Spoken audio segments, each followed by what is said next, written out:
Hello my friends, and welcome to a quick update video for the channel. If you're paying attention, you'll notice that the last few uploads I've made have almost exclusively been philosophic analysis of different anime or cartoons, or my general philosophy series where I don't discuss anime or video games. I just talk about my own ideas. And video game analyses have been taking a bit of a back seat. Well, there's two good reasons for that. For one, we are currently trying to work out exactly what we're going to do editing wise for the final analysis of Persona 5, where I'm going to tackle the game as its entirety from its philosophical perspectives, rather than the other videos I've done on Persona 5, which were more, let's focus on this aspect or that aspect of its influences.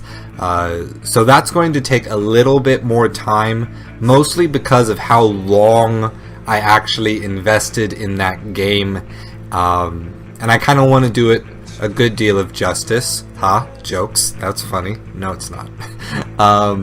So, what I'm doing instead, and the internet is going to hate me for this, I'm playing Mass Effect Andromeda, and to just get the preliminary stuff out of the way, yeah, the buggy launch and the really disturbing facial animation and all that, really I wanted to see if they'd gotten it fixed, and in my opinion I think they did. I mean, their solution was basically just to like freeze everybody's face and make them look deadpan and just kinda make Ryder look like a serial killer, which it's not great in terms of facial animation. But at the same time, I think that, you know, this level of character, or like the way the characters emote, is something you would expect from some slightly older games. And I think the uncanny part now is only really in how these really high definition faces aren't moving the way we're used to video game character faces moving at that level of fidelity. But then again, I played The Witcher, and other than the big cutscenes, pretty much everyone in that game doesn't emote facially very much at all. So I think I'm fine with it on that front. And there's lag every once in a while, which you wouldn't expect, but it's not terrible, it's not unworkable. But I want to get some preliminary thoughts about the game out right away. The game started pretty quickly into its emotional tonality of being a message of hope and discovery and pursuit of knowledge and all of these fun things. And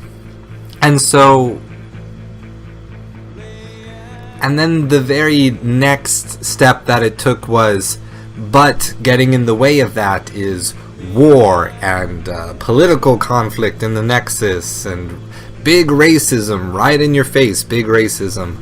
And I don't know. The game could go one of two ways. It could go either rein things in a little bit and like get some concrete or decisive narrative made, or it could go the other way and just kind of be an emotional engagement, or like a general idea of doing good things, good knowledge, good sort of more of a touchy-feely story than a really critical one. And I think part of that all of this happened so fast and kind of stuck together in the not so great introduction of the game. I think that I think that it's really trying to live up to the Mass Effect name, because Mass Effect over the years got the reputation for being this very long and epic narrative that involved all of these different factors for very realistic sort of engagement with contemporary issues and the future technology and all these other ethical conundrum. And that's not to downplay Mass Effect at all, that's to laud it up. But Mass Effect Andromeda feels that pressure.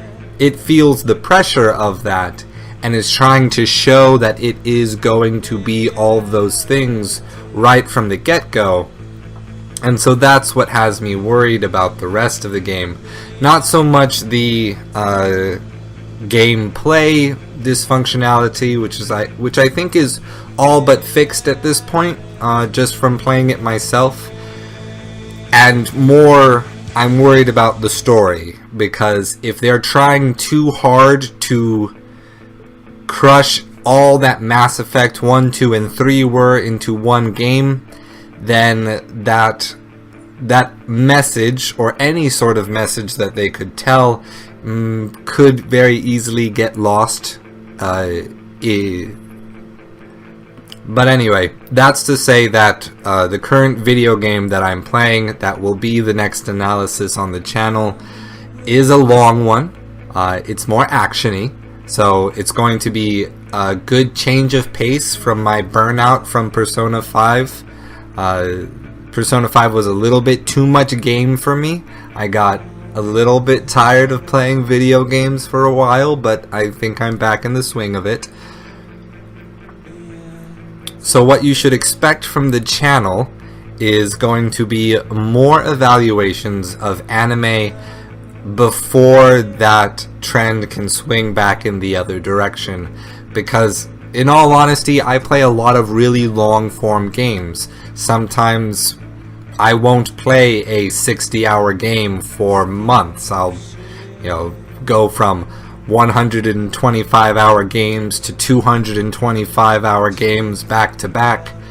So my analyses of games will probably slow down in comparison to anime, which has a very set, this is how many minutes it takes to watch the show, and then I write on it for maybe this much, and then I have a show out in a few weeks after that.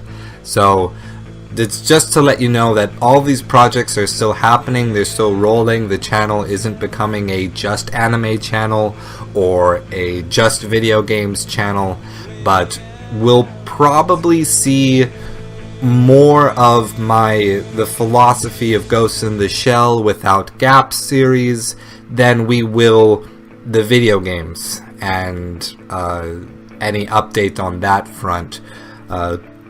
So, thank you for understanding. If you're here for one or the other, I'm glad that you're here for anything at all, to be honest.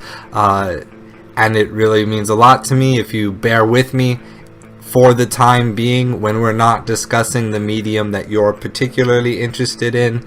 I may be a ambidextrous nerd boy with anime and video games all in the same place for me, but I know a lot of people aren't. A lot of my friends are just anime people or just video game people, and the anime people sometimes only play games that look like anime, and that's fine too. I just want everyone to get along and know that I'm not giving up on one or the other. I'm just focusing on my analyses of anime because they're a bit quicker to make while I catch up with some other games after putting multiple hundreds of hours into Persona 5. With that said, I think this update's long enough. I've said everything that's happening with the channel, and as always, stay true.